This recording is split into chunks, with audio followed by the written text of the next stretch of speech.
Welcome to The Making of a Nation, American History in VOA Special English. Abraham Lincoln won the presidential election in November of 1860. When he took office several months later, he faced the most serious crisis in American history.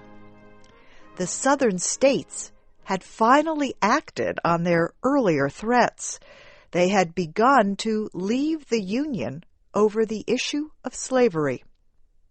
This week in our series, Harry Monroe and Kay Gallant talk about this critical time in American history. The Southern states did not want Abraham Lincoln to win the election of 1860. Lincoln was a Republican, and the Republican Party opposed slavery. Lincoln never said he wanted to end slavery in the South. He did not believe anyone had the right to do so. Yet he did not want to see slavery spread to other parts of the United States. Lincoln told Southerners, "You think slavery is right and should be extended, while we think it is wrong and should be limited. That, I suppose, is the trouble. It surely is the only important difference between us." Pro-slavery extremists felt this difference was enough, and they were sure Lincoln and his Republicans would soon win control of Congress and the Supreme Court. Before long, they thought, the Constitution would be changed. Slavery would become illegal everywhere. Even if this did not happen, Southerners were worried. Unless slavery could spread, they said, the slave population in the South would become too large. In time, blacks and whites would battle for control. One or the other would be destroyed. So, even before the presidential election, Southerners began discussing what they would do if Abraham Lincoln won. Early in October, the governor of South Carolina, William Gist, wrote letters to the governors of other Southern states. He said they should agree on what action to take if Lincoln became president. Gist said South Carolina would call a state convention as soon as the election results were made official. If any state decided to leave the Union, he said, South Carolina would follow. If no other state decided to leave, then South Carolina would secede by itself. Governor Gist received mixed answers. Two states, Alabama and Mississippi, said they would not secede alone, but they said they would join others that made this decision. Two more states, Louisiana and Georgia, said they would not secede unless the North acted against them. And one state, North Carolina, said it had not yet decided what to do. No Southern governor, except William Gist of South Carolina, seemed willing to lead the South out of the Union.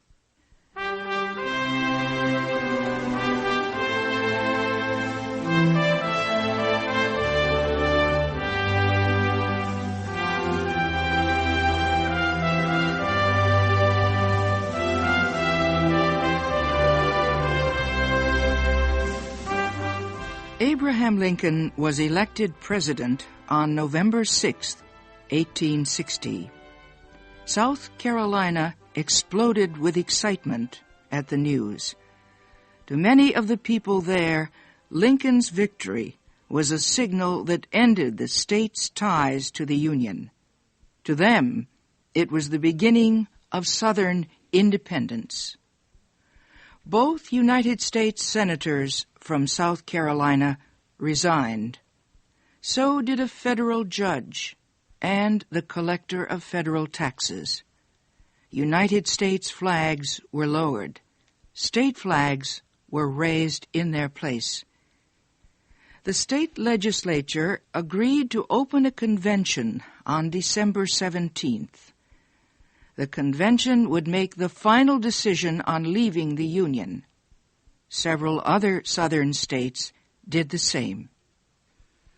This idea of leaving the Union, secession, split North and South just as much as slavery. Southerners claimed they had the right to secede peacefully. Northerners disagreed. They said secession was treason. They said it would lead to civil war. In the months before Lincoln's inauguration, President James Buchanan tried to deal with the situation.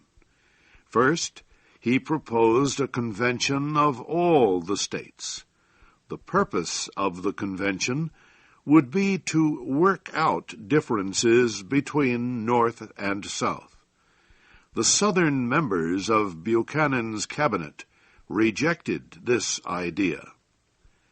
The second proposal was a strong policy statement on secession. The statement would include an opinion by the Attorney General. It said the government could use force, if necessary, to keep states in the Union. The Southern cabinet members rejected this idea, too. President Buchanan had to settle for a moderate policy statement on secession. It said the president could send troops into a state to help federal marshals enforce the rulings of federal courts. But if federal judges resigned, there would be no federal court rulings to enforce. Therefore, to send troops to a state where federal officers had resigned, such as South Carolina, would be an act of war against the state, and only Congress had the constitutional power to declare war. Buchanan accepted this statement. He was only too happy to let Congress decide what to do. There was little chance that Congress could do anything. Congressmen from both North and South already had made decisions that could not and would not be changed easily. Most of the congressmen from states in the Deep South supported secession. They did not want to remain in the Union. Many congressmen from states in the North had been elected because they promised to keep slavery from spreading to the western territories. They did not plan to break their promises. A few lawmakers hoped President Buchanan, in his yearly message to Congress, might propose a compromise. Buchanan began by denouncing Northern abolitionists. He said they were responsible for the present problem. Their interference, he said, had created a great fear of slave rebellions in the South. Then Buchanan called on the South to accept the election of Abraham Lincoln. He said the election of a citizen to the office of president should not be a reason for dissolving the Union. Buchanan declared that the Constitution gave no state the right to leave. But, he admitted, if a state did secede, there was little the federal government could do. The fact is, Buchanan said, that our Union rests upon public opinion. it can never be held together by the blood of its citizens in civil war. If it cannot live in the hearts of its people, then it must one day die.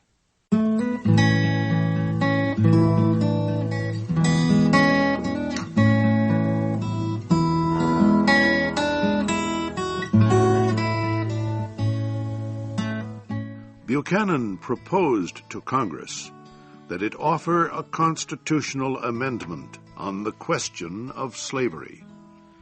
He said the amendment should recognize the right to own slaves as property in states where slavery was permitted.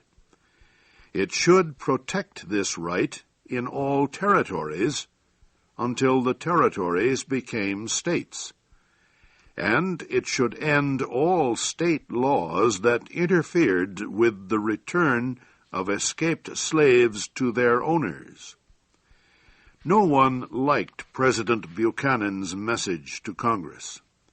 Northerners did not like his declaration of federal weakness in the face of secession. Southerners did not like his declaration that secession was unconstitutional. The message did nothing to change the situation. Soon after it was read to Congress, South Carolina opened its secession convention.